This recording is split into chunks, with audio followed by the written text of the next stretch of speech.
What's up, everybody? Answers time is here. I was kind of inspired to make this video today because I feel like amongst this hardcore subset of Paul's Ego fans, shit was about to get real. You know what I mean? Like, when I didn't come through the first 2 or 3 days, people were like, "Hey, Paul. Hey, fat ass. Just kidding. JK, bro. When's that video coming? I mean, if you could give us an idea."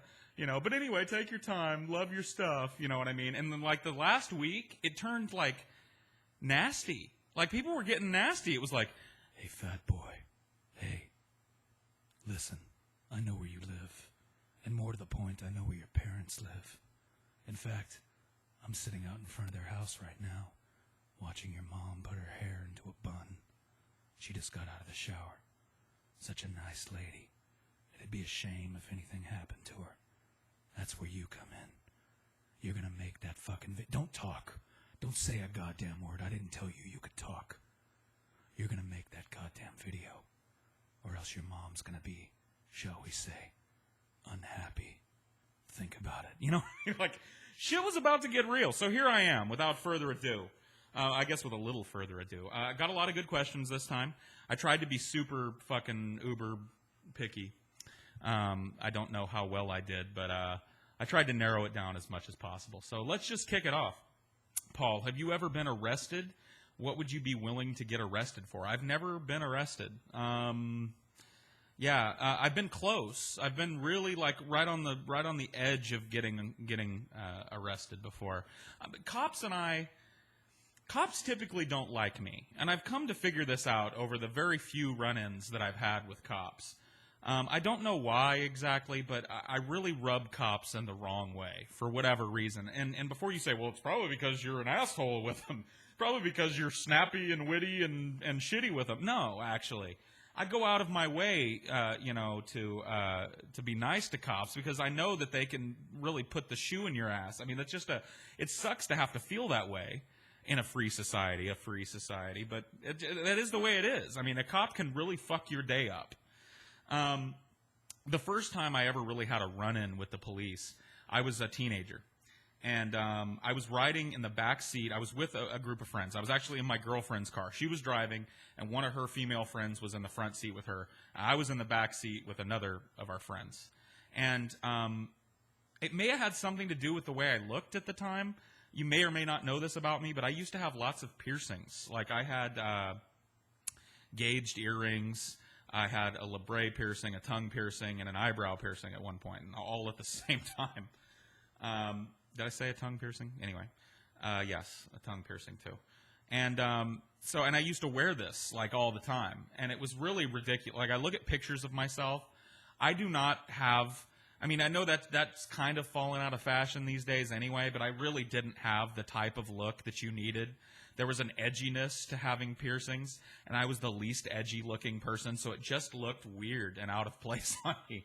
But anyway, whatever. You know, I was a dumb kid. My parents allowed me to go hog wild with the piercing. So I was in the back seat. She gets pulled over. And this is just what women sometimes do with cops. She's crying before the cop even gets up to the window. You know what I mean? She's already weeping openly. And the cop, tells her, "Roll down your window." And he said, "You have any idea how fast you were going?" She's like, "No, I'm so sorry. I didn't mean it. I wasn't paying attention." He goes, "Okay, it's okay. Just settle down." And I'm in the back seat like, "Don't let him look back here, please." I didn't have anything. I just had a feeling that, like, Anyway. So he said, "Let me get your license and registration." And so she goes to look for her purse, and then she realizes that she had handed me her purse, and it was sitting next to me.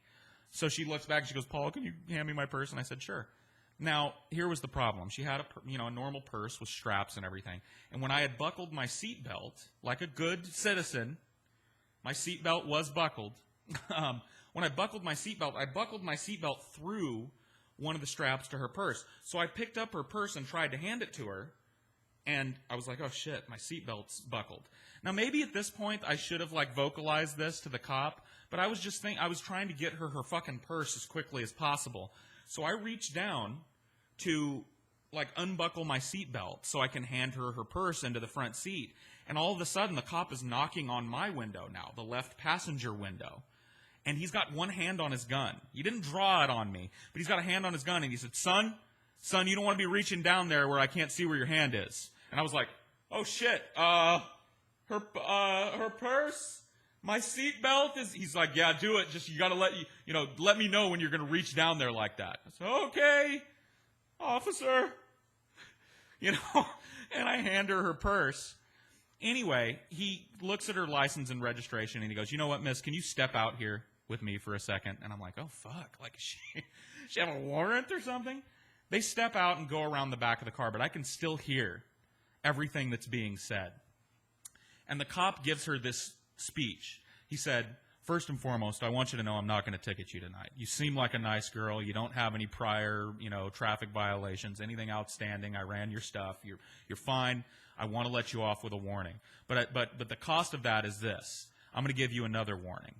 If you hang around with people like that little shithead in the back seat, you hang around with guys like that, you're going to get in nothing but trouble. I'm going to see you again, and the next time I see you, you're going to be in jail, okay? Guys like that never do anything with their lives. They're a drag, okay? And if you keep hanging around with people like that, you're going to go nowhere. And I'm sitting there listening to this like, is he fucking serious? Like me? Like me. That's me? What does he think I am? Like, what the fuck? Like, oh. So anyway, yeah, that was that. She got off with a warning, and I got chastised, third person by a police officer who told her that I was going to do nothing with my life and do nothing but bring trouble to her. So yeah, cops don't really like me. But I've never been arrested. I've only been pulled over for speeding once, and of course I was written a ticket before the guy even got up to my fucking window. There was no talking my way out of it. What would I be willing to go to jail for? I don't know. It would have to be some sort of civil disobedience, I think. It would have to be some unjust law or some unjust practice. And, me out, participating in some sort of a sit-in or some sort of activism. I'd be willing to go to jail for something that I believed in. And if I ever did go to jail, that's what I would want it to be for. I would want it to be in pursuit of some social change. So there's that. If you had to pick one song to be the soundtrack of your life, what would it be and why? This is a tough question. Because your initial reaction might be, oh, just pick my favorite song. But I couldn't do that. Music is very distracting to me. I see people that walk around all day with their iPods on. I don't even own a fucking iPod, I'll be honest with you. I have a smartphone that's capable of loading MP3s onto it, and I don't have any music. I don't listen to because it's distracting to me. And I tend to be more distracted by music with really great lyrics. I'm very lyrically focused in music, just the way I am. And so if there's a song that I really love, I'm singing along to it all the time. And I would hate to pick a song to be the soundtrack of my life that's a song that I really love and end up hating it after a week of it playing on loop. You know what I mean? So you've got to be careful when picking the one song that's going to be soundtrack to your life. So lyrical songs are right out the window. So that narrows shit down. Then I started thinking maybe I'll pick something from a video game, one of the video games that I love, one of the pieces of music behind that. Because video game music has a tendency to be a little more ambient, a little more subtle, maybe wouldn't be such an intrusive thing. And so I thought maybe I'll pick the song Tristram from the original Diablo, which is widely considered by anybody who's intelligent to be some of the finest, if not the finest song ever to appear in a video game. But Tristram, and you can go look that up and listen to it, and if you want to disagree with me, keep your disagreement to yourself, actually. You're a moron if you don't agree with me. But that song is almost too distracting. It's not quite ambient enough. It's one of those songs that I would hate to hate that song.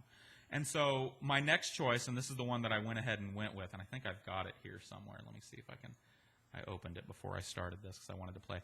The song that I went with is from the video game, the original Deus Ex for the PC, and it's the UNATCO theme. It's badass, and it's got that cyberpunk feel to it, but it's suitably ambient enough to where I don't think it would be, too intrusive. So I'll play a little bit in the background as I go on here. That's really loud. Sorry.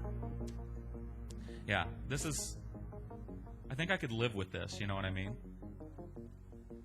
Because it just kind of builds. There's these nice arpeggios that happen.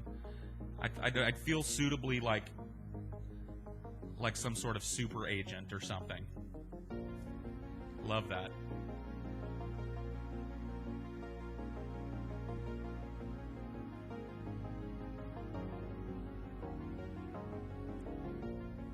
I love that. I think I could deal with that. So after thinking about it for a while, that's what I would pick. I'd pick the UNATCO theme from the original Deus Ex. Do with that what you will. What is your current relationship with TJ? Do you understand that he made a mistake, or are you still pissed at him? I'm referring to your Just Cause videos. Lots of people asked about this. Like, lots of people apparently are really concerned about TJ and I's relationship.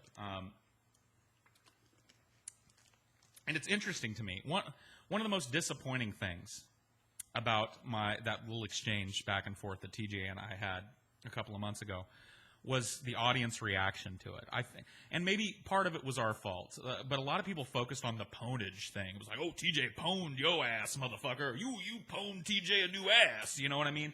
And to me, there was something more important than the pwnage. And I think TJ and I have a tendency to wrap things in pwnage anyway. I mean, maybe it's a bad thing to do, but it's just the way that both of us have kind of done things on YouTube. And so there were elements of pwnage, but I think that the actual conversation that we had was far more meaningful than some internet pwnage fiesta, you know what I mean? And so many people focused on the pwnage aspect. That was a little disappointing. And then there were people that were like, man, come on, guys.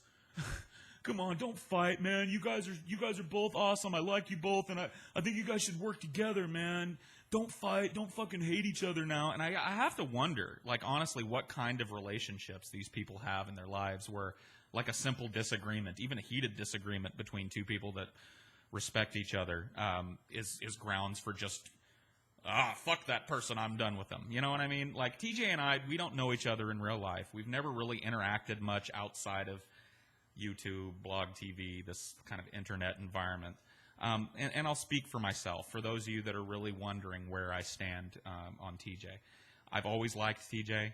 I respect his point of view. I'm entertained and informed by his videos. I've been a long-time subscriber of his, and it would take more than a simple philosophical disagreement for me to change my mind. In fact, disagreeing with TJ is more attractive to me than agreeing with everything that he says. I think that a good, meaningful relationship, even if it's just kind of an internet friendship, is made more meaningful by a little bit of disagreement. I don't want another me. You know what I mean? I live with me all day, and so I don't want somebody that just agrees with me on everything. It's nice to agree with people. It's nice to feel like you're not crazy and hear people say the same things that you say and, you know, couch things in different ways but get to the kind of the same points, and I agree with that. That's nice. But what's even better is when two people that respect each other can come together and kind of learn a little bit from each other. And I'm not sure that's what happened between TJ and I. There was some talk for a while there of he and I getting together on one of his blog TVs, and for the record, I still hope this happens at some point in the future, because I think there's more to talk about, and I think it's important. But I do understand if it doesn't happen at this point, because it's been like, 2 months? And in internet time, that's like 6 years. So I'd understand if he's done with it, but I would be more than happy to discuss it with him, because I think that it's important. I think that the underlying philosophical issue behind all the pwnage and the emotional arguments was something that was really important. In fact, it's one of the most important things that I think people can discuss in these times. So I hope that happens, and it might. And if it does happen, I'll try and let you guys know. But yeah, I'm fine with TJ. Still watch him, still like him, still enjoy his videos, and it would take a lot more than a simple disagreement to diminish him in my eyes. I'm a young atheist vlogger who was inspired to make videos by you, TJ, and the like, but despite my small fan base, I find myself lacking YouTube spirit. What or who inspired you to start making videos, and what kept you coming back despite your, at the time, small view count? You're asking for my advice. What I understand about YouTube is this, and if you really want my advice, I'm going to give it to you 100%. Number one, stop calling yourself an atheist vlogger, because Okay, look, I'm not saying don't make videos about atheism, but I'm saying defining yourself as an atheist vlogger, if that's all, look, I spent the first parts of my channel doing nothing but atheism, and I burned myself out on it to the point where I hardly even want to talk about it anymore. I'm not saying that I'll never do another atheist video, but don't pigeonhole yourself into being an atheist. You know, because trust me, like, you don't want to be a part of the YouTube atheist community. There's nothing to it. It's so cliquey and weird that there's really no reason to try and throw your lot in there. Talk about your life. Talk about other things that interest you and make atheism a part of that. But don't call yourself an atheist vlogger, or don't aspire to be an atheist vlogger, because how many millions of people now, or hundreds of thousands probably, of people out there making atheist videos on YouTube, and it's just, you know, it's been done and done. Another thing is the way that I got popular on YouTube was I made video responses to people who had more subscribers than I did. And I didn't do it purposefully to try and get, oh, yeah, this person's going to like me and they're going to, you know what I mean? But you could. But that's the best way to do it, is to try and inspire somebody that already has a bigger, I mean, it sucks that it works that way, but that's the truth. You have to kind of leech off of other people on YouTube. I wouldn't have hardly any subscribers if it wasn't for the initial shout-out that I got from Brett Keane way back in the fucking day when I first started, and the subsequent shout-outs that I've gotten, you know, from guys like, you know, TJ and Fake Sagan / The Smooth Terrorist and Saturnine Films and Tommy from the Bronx. I mean, all of these guys played a part in my channel becoming as popular as it was. And the only reason those guys knew about me is because I made video responses to their shit and engaged them in conversation. So that's your best bet, unfortunately, to break out of the I've got 10 subscribers and 3 people watch my videos kind of rut. Yeah, so that's the best advice I can give you.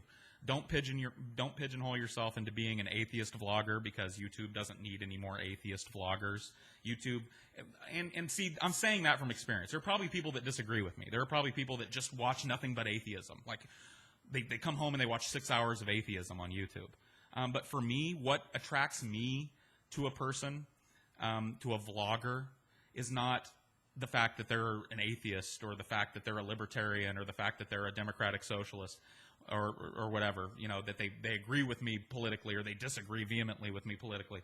It's their ability to relate to themselves. I like watching real people, and I like people that don't couch their videos in a whole lot of production. Now, some people do that really well, but I prefer to watch people speak from the heart. So that would be my best advice to you. Don't pigeonhole yourself. Speak from the heart, and start sucking up to some larger YouTubers, because that's the best way to do it, unfortunately. How do you sit on the political spectrum? I figure you're a liberal. Are you libertarian in any ways? What level of freedoms do you think we should all have in terms of society? I'd love to hear how your ideal government would be set up. I mentioned it in the last video. I consider myself to be a democratic socialist, and that doesn't help, because if you've never heard the term before, you could go on the internet and you're going to find like 18,000 different definitions. I mean, democratic socialists don't agree with each other, so there's like a bunch of people. But for me, it really is. It boils down. If I boil down my political philosophy to the simplest terms, it's this: there is a reason that a group of people enter into a contract of governance with one another, and that reason is that government should aid people to do things in their lives that they couldn't do alone. Your life should be better as a citizen of a governed populace than it should be living in a fucking tent, you know, digging up roots for dinner. And that we all have a duty to one another. We have a duty to those that have less than us in society, and that's what society should be about. Society should be the most egalitarian thing possible. People, not profits. You know what I mean? That's distilled. That's my political philosophy. I think that we should be pushed, that we should be encouraged by the government, and that in fact we shouldn't even need government encouragement. We should be an empathetic and sympathetic people. I can't remember for the life of me. I'm terrible with quotes, and I'm terrible with attributing to people. So maybe somebody will say in in the comments. But there was a quote by a political philosopher, and I'm paraphrasing badly here, that said, we should strive to create the society that we would all want if we didn't know who we would be in advance. That's it for me. And if you think about that, that's really the basis. That's what government should be. We should strive to create the government, the country that we would all want to live in if we did not know in advance who or what we would be. So if people did that, this society would be much more egalitarian. Okay, nobody's going to take the chance. They're going to say, I want a very oppressed lower and middle class, and I want a super rich, super concentrated, powerful upper class. I want most of the wealth in this country to be concentrated in the top 1/10 of 1%. And then they're going to roll the dice and hope that they're up in the 1/10 of 1%. No, they're going to strive to make a society that's as equal as possible, that allows people to live their lives and to pursue happiness to the greatest extent possible, despite their economic situation. They're gonna worry, like, what if I get sick? If I'm not rich, I won't be able to afford health care. Health care should be a right. You know what I mean? That to me, and like I said, I cannot remember who it was that first said that, but we should strive to create the type of country we would all want to live in if we didn't know in advance who or what we would be. That's my political philosophy boiled down. Let's see. I'm moving kind of fast through these today. My question, explain your very first and second, because that's the best one, masturbation session and how it came about. You must explain every detail with complete accuracy. Also, as a minor addition, have you ever been caught fapping? I don't know if I can remember, to be honest with you, every detail of my first masturbation session. And even if I did, I'd feel kind of a little bit creepy, like giving you every detail of it. But I'll do my best. Ask and ye shall receive, as I said before. I will do my level-headed best. I think the first time I masturbated, I was probably 11 or 12 years old. And this is what I remember. I remember I had relatively recently started getting erections, like, all the time. And my parents had the talk with me, and I'd received some rudimentary sexual education in school. So I knew what it was. It wasn't like I was like, oh my God, my cock is going to fall off. I knew what it was. I knew, in a very roundabout way, what sex was and why my penis got hard. I knew that it had to get hard so that I could put it in a girl's vagina. Now, the logistics of that, I had no idea how that all came about. But I knew that that's what that was. I was prepared for it to happen, so it didn't freak me out. But unfortunately, it was really annoying, because I would get boners, and at the weirdest time of day, and it's an uncomfortable thing. I mean, you can't, like, go walking around with a giant fucking boner. That sucks as a guy, you know what I mean? And it started to get really annoying. And so I came up with this technique to get the boner to go away. And this was not rooted in a desire to masturbate. There was nothing sexual about this at the beginning. But I would, and this is not an accurate representation of the thickness of my dick.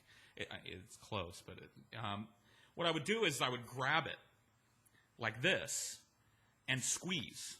Like, not so hard that it, like, hurt, but squeeze, and eventually what would happen is, as a result of that, the blood would drain out and the erection would subside. And so that was my technique, because I hated, like, having to fucking sit on the couch and go, fuck, boner, please go away. So I would sneak away real quick. I would, like, cover my, and run to the bathroom and go, oh, I gotta go to the bathroom. And then I would sit on the toilet or sit in my room or whatever and squeeze, and it would eventually, that worked. And I remember the first time I ever masturbated, it was an accident. I didn't even intend to masturbate, really, because that was something I didn't know how to do. I was in my room one night, and it was late. I think it was nighttime. I had gone to bed already, and I had this boner that would not go away. And so I was like, fuck it, I'm just going to try and squeeze this thing.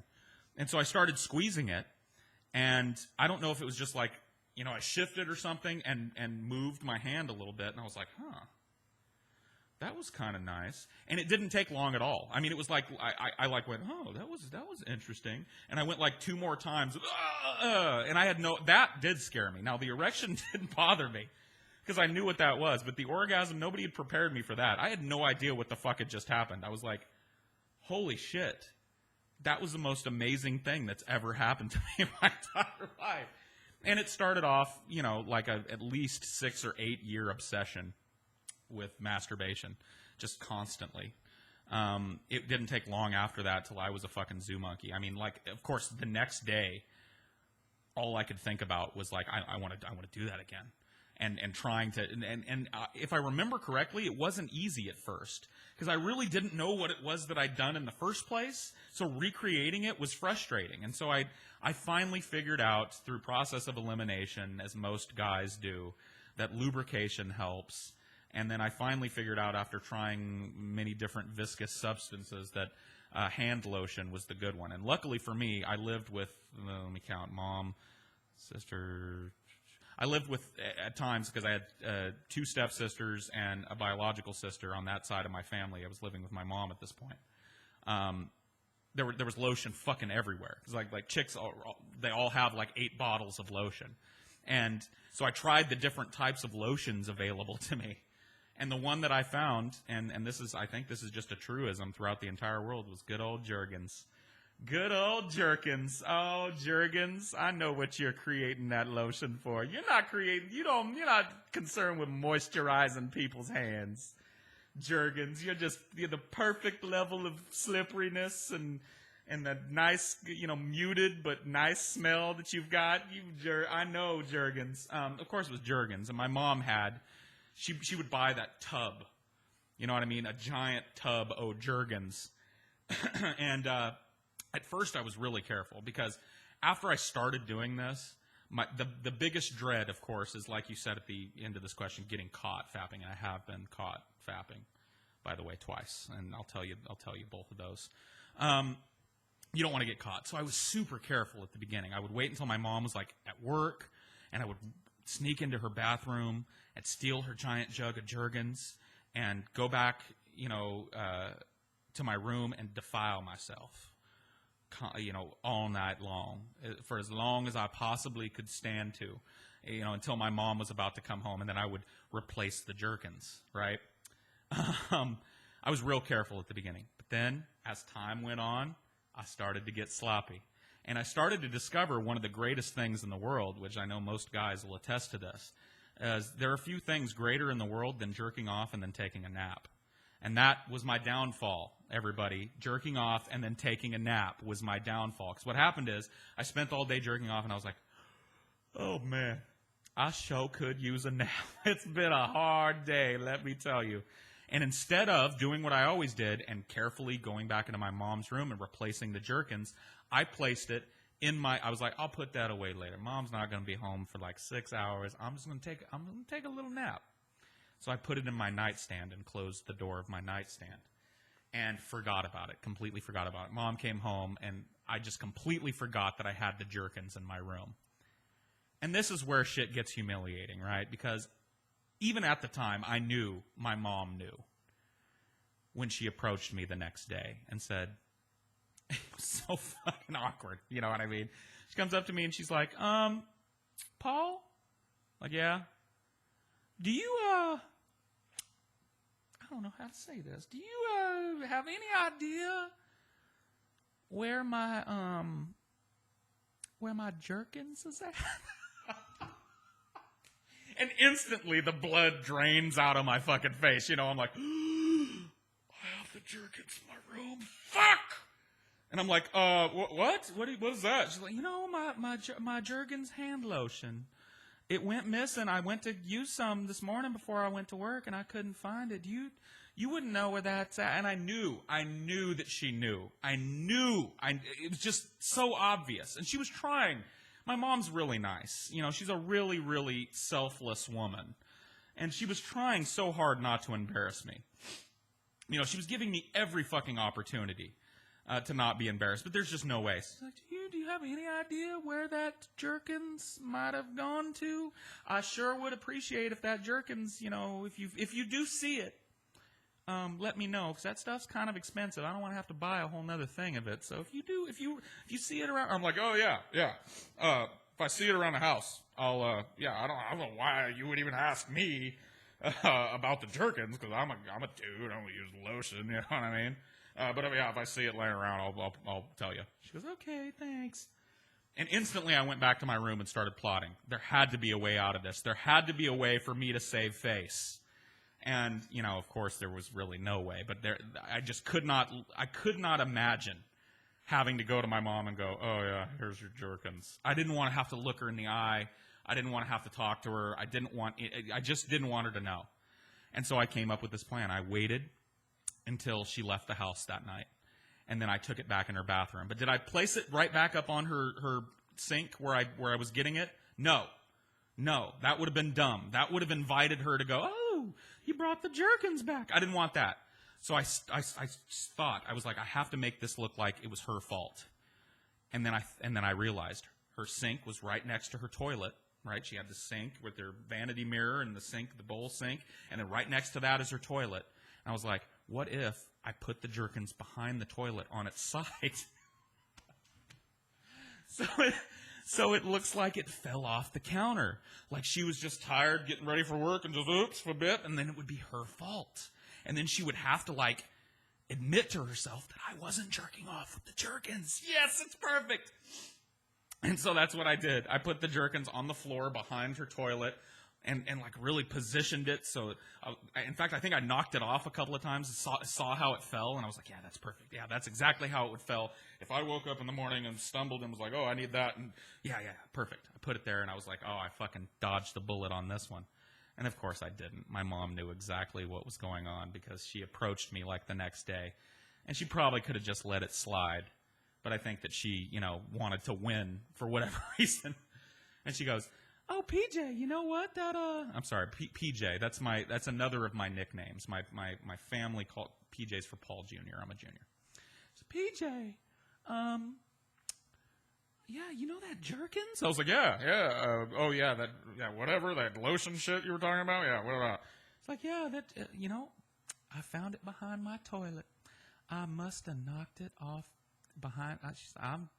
I'm sorry I even came to you with that. That just silly old me. And I knew she knew. At that moment, I knew she knew. And my profound, you know, love and respect for my mom was doubled because she gave me an out. You know what I mean? She came to me and was like, I sure am absent-minded. You know, I'm tired when I get up for work, PJ, and I just must have knocked it off the toilet. So, you know, that was the first time I ever got caught jerking it. And, you know, like, that's great motherhood, right? That's parental love at its best. Because she knew. There was no way she didn't know. And the second time I got caught jerking off was I used to work a job where I worked really early in the morning. I would leave the house before my then girlfriend, now wife. I would leave the house like 3 or 4 hours before she even had to be up, and I would get home 3 or 4 hours before she would get home from work. And so it worked out sometimes because it allowed me like this 4-hour period after work where I could do whatever I wanted. And you know, nobody was going to come home. I had the house to myself for that period of time, which was nice, you know. And it just so happened that one day I came home from work and I was like, I think I'm going to jerk off. Wait, what else do I have to do? And like, nobody's here. I may as well jerk off. Now, this is, if you look at my old videos, this is the condo that I used to live in. So my computer, if you remember my old videos and ever looked behind me, you could see that where my computer was, it was underneath the stairs going upstairs. There was a little space where my computer desk was. And the computer was in full view of the entire living room. The front door was always right over my shoulder in those old videos. And so if somebody came in, I mean, they would have, but, you know, nobody's coming home. My wife's at work for another like 5 fucking hours. I got all day to jerk off if I want to. And everybody, and guys will tell you this. Sometimes masturbation is a quick and expedient thing. Sometimes you just want to rub one out and be done with it. And sometimes you want to take your time. You know what I mean? You want to peruse the pornography and find that you don't want to waste a masturbation session on a piece of substandard pornography. You want to find exactly what it is that you are in the mood for, and down to the detail. And so you spend some time prolonging the act and drawing it out. And because I had so much time that day, why the fuck not? I just was like, oh, nah, that ain't good. And had my dick out and was just kind of, you know, every once in a while messing with it, but just mostly watching some porn. Nah, I'm not really feeling that today, and I'm not nah. And as I'm doing this, I find, I spent like 2 hours probably just surfing pornography. And I finally find what it is I'm looking for. I don't remember what it was that particular day, but I find what it is, find what I need that day. And I start going to town. Unfortunately for me, my wife at this point was almost home. She had left work early or something, or came home, a very rare trip home because she worked all the way across town to eat lunch or something. So she had come home, and I'm sitting there, and stupid-ass me hadn't locked the front door because I was exhausted when I came home. I'd started work at 4 in the morning, so when I came home, I just let myself in. I'm going to go jerk off. Didn't lock the front door. So I did not have time to react. I was literally right at the point of orgasm. Like, literally past the point of no return. I'm about to bust a nut, and I hear the fucking door. And I just had time to turn around and go, ah! And my wife is standing there. And my pants are around my fucking ankles. My dick is in my hand. There's probably sperm flying everywhere. There's probably, fucking semen squirting halfway across the fucking room. And what do? Like, in that situation, there's nothing you can do. And luckily for me, my wife is cool. I've known some guys that their wives get really freaked out that they look at porn. They're like, why do you masturbate? You've got me. My wife understands, that all guys masturbate. But it's still an uncomfortable situation. So I just went, hi. And she's like, yeah, okay. And walked upstairs. I wasn't in trouble, but it was a little uncomfortable. But she went upstairs and gave me time to clean myself up, and then we didn't really speak much of it after that. It was just kind of a foregone conclusion. But there's some fapping stories for you. Let's see.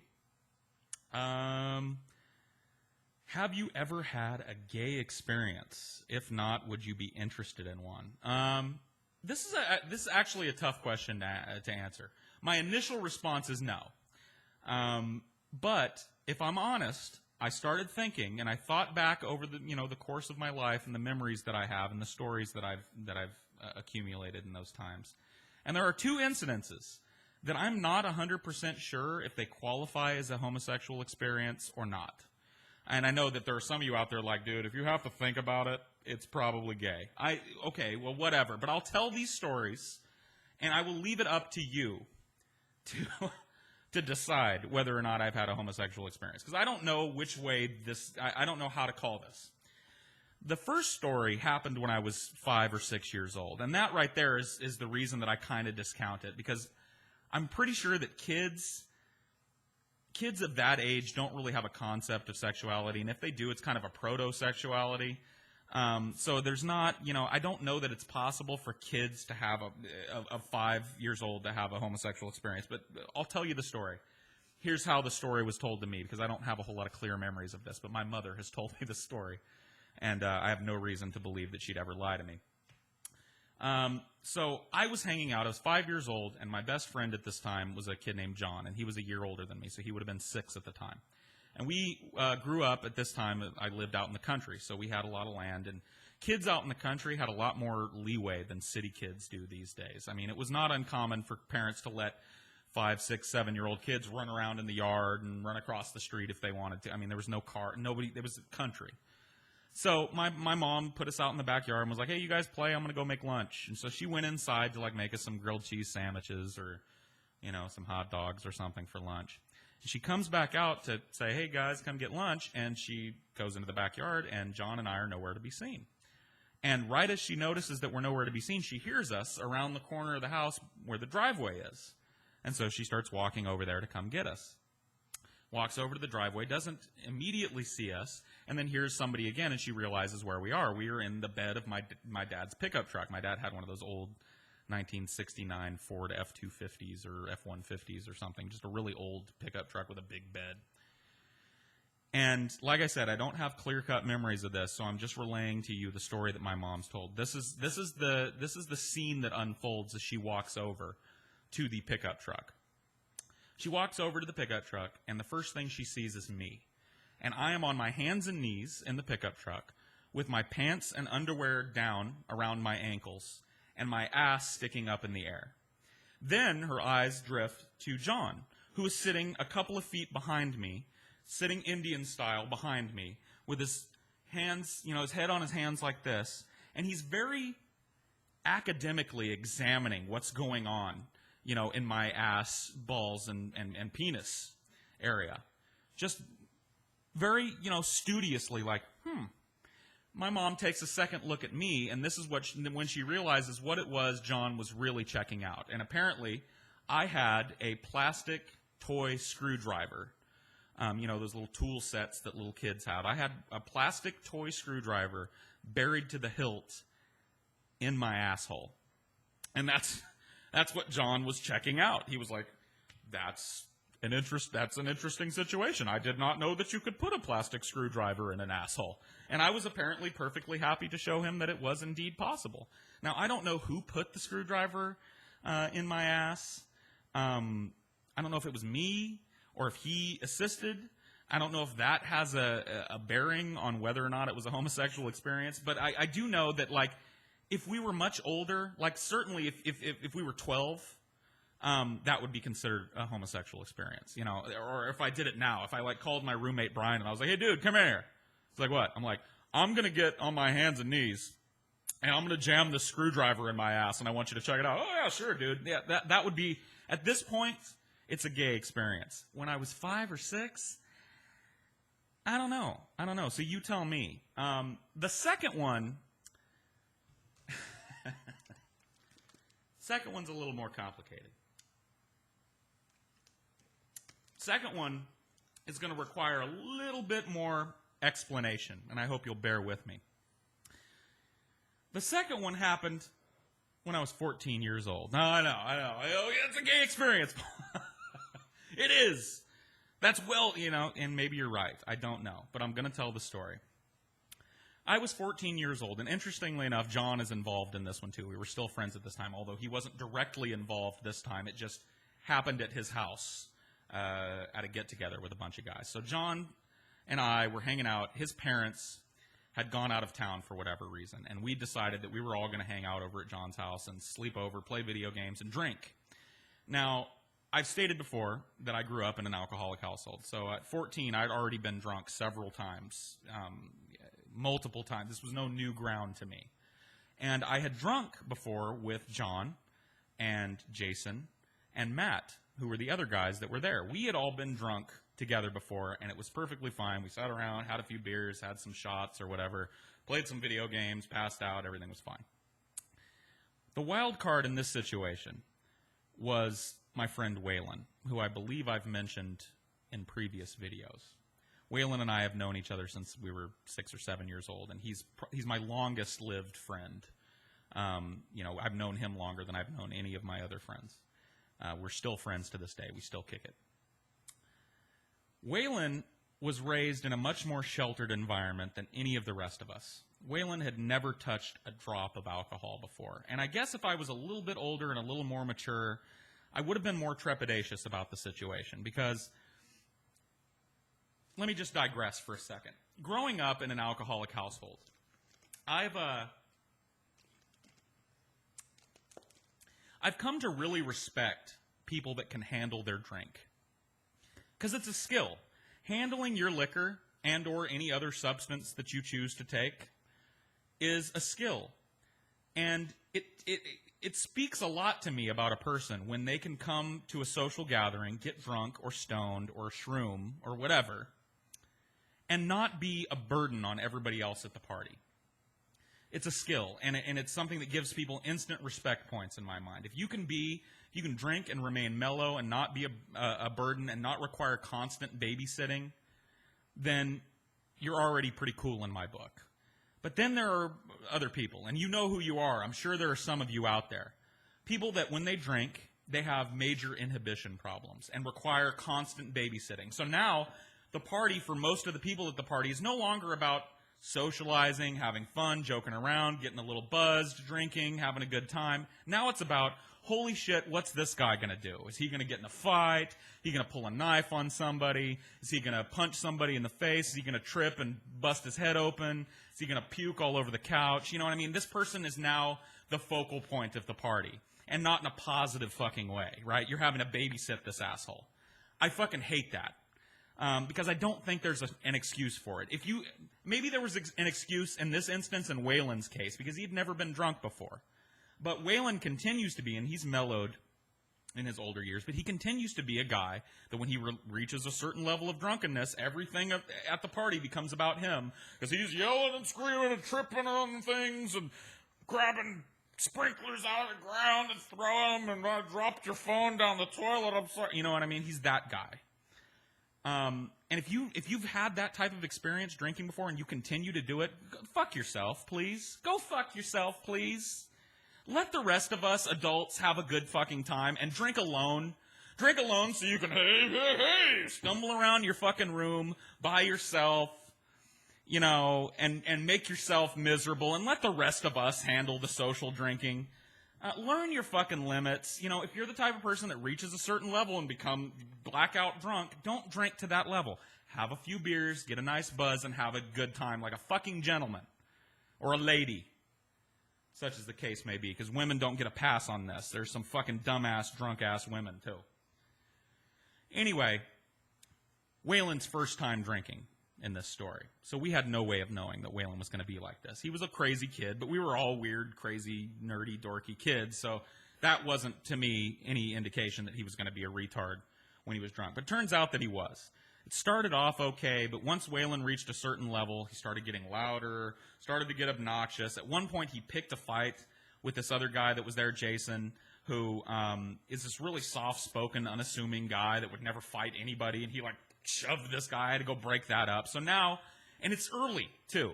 This isn't like way late in the night where this type of shit is like, okay, the party's winding down and somebody got a little too drunk. It's like 7:30, right, in the summer. The fucking sun is still out at this point, right? I mean, we haven't even started. We've had like 3 or 4 beers and a shot max, you know what I mean? And Waylon is already, hey, you know, I had to break up a fight. He's stumbling around. He's breaking things, you know what I mean? And so we all decided as a group, the rest of us fucking people that could handle our shit, decided Waylon's cut off. Like, he can't drink anymore. Because if this gets any worse, the cops are going to get called. And at this point, when you're a teenager, drinking is a bigger responsibility than you think when you're a teenager. Because you could really get your parents in trouble. You know, let alone yourself, you know. If the cops get called and the cops bust in on a party with a bunch of 14-year-olds and your parents are going to reap the fucking benefits or non-benefits of that. Your parents are going to end up getting fucked. You know what I mean? So you have to keep things cool. And Waylon is not being cool. So we decide to cut him off. But he keeps sneaking away. He goes, oh, I got to go take a piss. And he'll disappear to pee, and then we'll all notice, oh, fuck, where's Waylon at? And we'll look, and he's in the kitchen slamming a beer or drinking right out of the little fifth of Jack Daniels that we had or something. And so he just gets to the point where he's so fucking obnoxious that we can't stand it. And so we decide that we're going to go sit outside because we don't want him to break something. And John had a big backyard, you know, just really big, and it was out in the country, like I said. So there, you know, he could yell a little bit outside, and people aren't going to fucking freak out, and he couldn't break anything. Eventually, Waylon reached that point of drunkenness that we're all familiar with, I think, where you've drank too much, and now you're no longer feeling good and drunk. Now you're feeling sick. Now you're like, oh, shit. And Waylon finally reached that point. And to be honest with you, the rest of us were fucking completely relieved. We were happy that he was feeling like shit. Because now we could all sit out in the backyard. If he puked, the worst thing that happened is we'd have to hose the fucking concrete off. You know, ideally, he'd go puke on the grass or vomit in a bush and then pass out on the carpet or something. And we could all continue to have a good time at the party. So we're sitting out on the back porch, smoking cigarettes and having a couple beers. And we're starting to have a good time at the party again. The party is coming back to a good place. Waylon's sitting there in his chair with his head down like, oh, God. Guys, I don't feel good. And we're like, good, good. I'm glad you don't feel good. You know, oh, God. I drank too much of whiskey. And I don't feel, and so that's all we're having to put up with. So we're having a good time finally. And then it happened. All of a sudden, Waylon goes from like, oh, God. And he looks at me. He raises his head up and he's like, shh. and he's looking right at me. Mean mugging me. You know what I mean? Like give me the shit eye. Like, and I was trying to ignore it. I was over here talking to my friends, but you know, you can tell when there are eyes on you. You get that feeling, that skin crawly type of feeling. Somebody's looking. And I ignored it for as long as I could, and finally I had to just acknowledge, like, Waylon is fucking staring me down. What the fuck is the problem? He wasn't making a noise. He was just... And so I finally look over at him, and I'm like, dude, is there like, what's going on? What's the problem? Why are you staring at me? And he goes, you think I'm fucking deaf, don't you? I was like, I think you're fucking deaf. No, I think you're okay. I think you're going to be fine. Just go, you know, you're fine. Why are you, what's the deal? Like, no. You think I can't hear you? Over there, talking fucking shit about me? Talking fucking shit about me when I'm sitting fucking right here?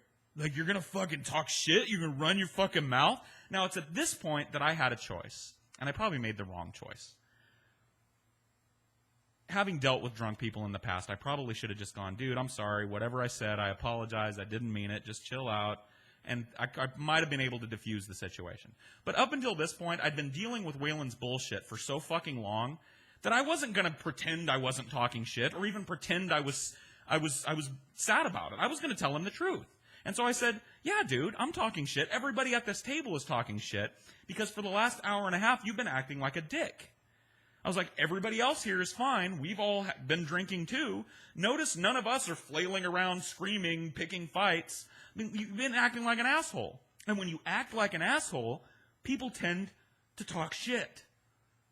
So stop acting like an asshole. And everybody kind of chuckled at that. And I thought, yeah, maybe that'll put him in his place. And he goes, I'm going to kick your fucking ass. How's that? How you like that?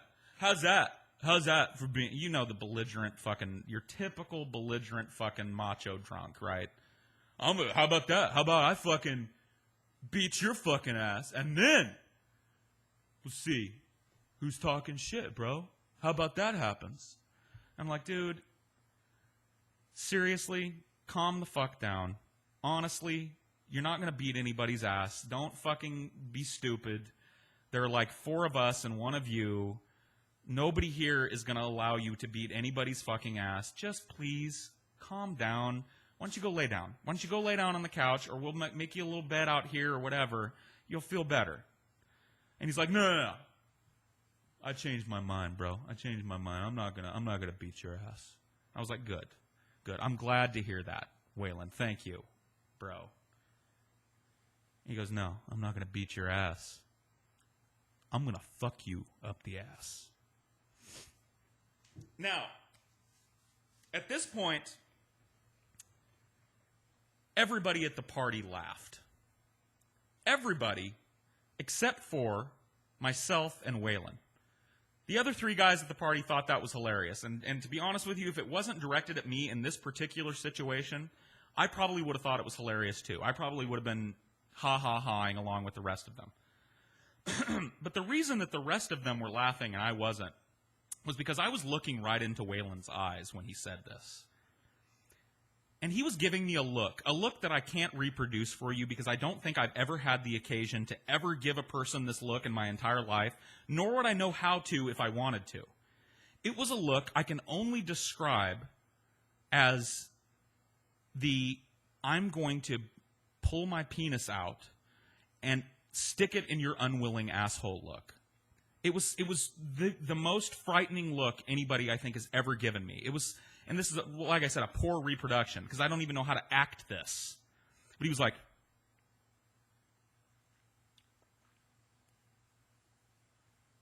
fuck you up your ass. How's that? I'm going to fuck you. And so I'm like, and everybody's laughing. It was at this point that Waylon did something that most people have seen in movies, or maybe you've experienced it firsthand. When a person stands up with such force and purpose that their chair goes flying behind them. And Waylon did this. He stood up so fucking violently that his chair fell over behind him. And he starts coming for me. And it's at this moment that my fight or flight instinct kicks in. And anybody that knows me well will tell you that 9 times out of 10, in a fight or flight situation, it's flight for me. I'm going to flee. I'm not a fighter. I'm not a violent person. I suppose if somebody was beating the shit out of my mom, I'd have no choice. But when it comes to, like, preserving myself, I've never been like a karate kid, like, come on, you know what I mean? Let me do the crane. No, I'm gone. I'm also not a runner. You could probably tell by looking at me that running is not my forte. But a few things played into this. Like I said, John had a really big backyard. And I've described this backyard before in one of my videos, in a video called Tell Me a Story I Couldn't Possibly Believe, I believe. And I've described this backyard. It's the same backyard, but I'll describe it again for those of you that haven't seen that or don't remember. It was a long, wide, sloped backyard with a pretty steep slope to it, and it was big. I mean, it went on. It wasn't just a little hill, a little dip or something. It was a long, steady, pretty decent grade of slope. And down at the very bottom, way kind of far away, was a pond. And the only direction that I could possibly book in that instant of fight or flight was down that fucking slope. It was the only way that I could go that Waylon wasn't going to get his hands on me. So I take off. Now, like I said, I'm not a runner, but the combination of the adrenaline, that fight or flight instinct that I was talking about, and that slope meant that I was running faster than I've ever run in my entire life. My feet were barely fucking touching the ground. I mean, I had so much momentum, you know what I mean, going down that fucking hill, that I was almost not in control of the run. And one more thing played into it, too. As I was running, I didn't dare look back, but I could hear Waylon right behind me. I could almost feel his hot, sticky, drunk breath on the back of my neck. He was that close. And he was gibbering like some kind of demon. He was making noises that I can only describe as ass rape noises. He was like, I'm gonna, you know, and he's right fucking behind me, and I can hear this. Now, there's another factor we have to consider here.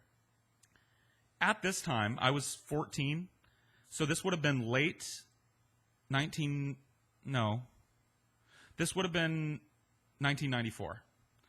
And in 1994, amongst my peer group, you know, teenage males in 1994 in the area that I lived, the style of clothing was baggy. And everybody wore baggy jeans and kind of oversized T-shirts. And for fat guys, it was even doubly baggy. You know what I mean? We loved that. I mean, that was a great era to be a fat guy in, because fat people believe that baggy clothes effectively hide their thunder, you know, to quote Tobias Funke. We think that. Of course, it's not true. We think that big clothes make us look less big, but they actually probably just accentuate how fucking fat we are. But everybody was wearing baggier clothes then, and I was, you know, in on this. I had some baggy-ass clothes on.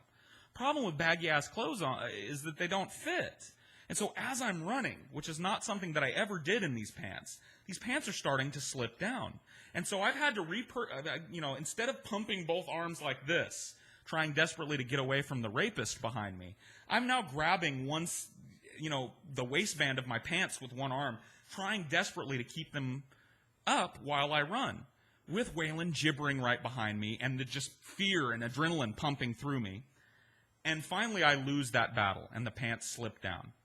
I let go accidentally or bumped my arm, and the pants slip down around my ankles, and I go flying. My momentum was such that there was just no way I was going to, like, stumble a little bit and kick the pants off. No. I went airborne.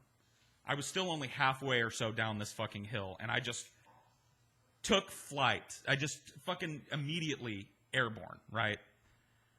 And I still to this day don't have any idea how Waylon did this. Now, I should say that Waylon was a much more athletic guy than I was. He was bigger, taller, stronger, in better shape. He was a football guy. I was not. So he did something that to this day I can't even understand. As I'm flying through the air, he leaps. He was close enough to leap into the air like some sort of demon frog or something. He just and fucking leaps and grabs me around the waist in midair. We're both airborne now. And he grabs me in a position that I can only describe as doggy style. And when I say that, I don't mean the human position of doggy style. I mean like how dogs fuck other dogs, doggy style. His arms slip around my waist, and and his hands lock. He locks his hand around his wrist, and he pulls me into himself. And I shit you not, begins dry humping my ass in midair. By the time we hit the ground, he was already, in fucking midair. And I hit the ground eventually. And I think if I had just fallen by myself, it would have been sufficient to knock the wind out of me. My weight alone hitting the ground chest first like that would have been sufficient to knock the wind out of me. But with Waylon on top of me, when both of us hit the ground, I almost lost consciousness. Because I hit the ground and then he's on top of me, so it's just...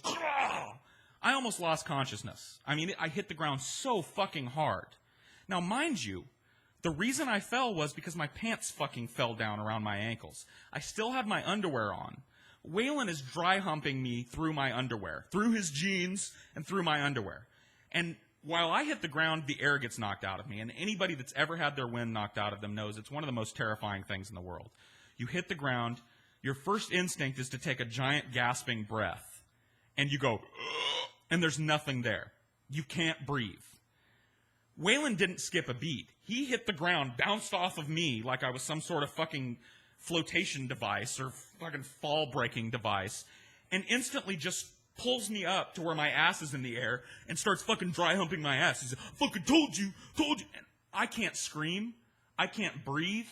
I don't even know where the fuck I am. All I know is that somebody's trying to fuck me in the ass, and I'm gonna die like this. This is like, I'm gonna die with some guy trying to fuck me up the ass.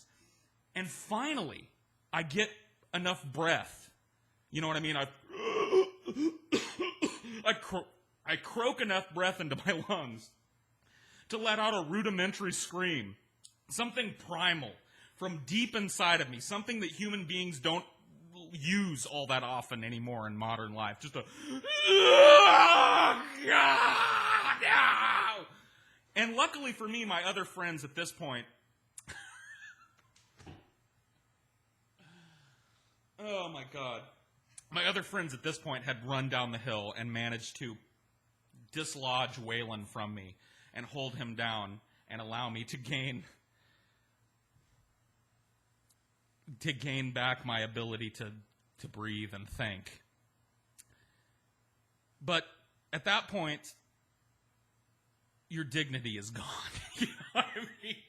Because once you're no longer concerned with breathing, once that's sussed out, you're laying on the grass with your ass in the air, having just had a guy pulled off of you.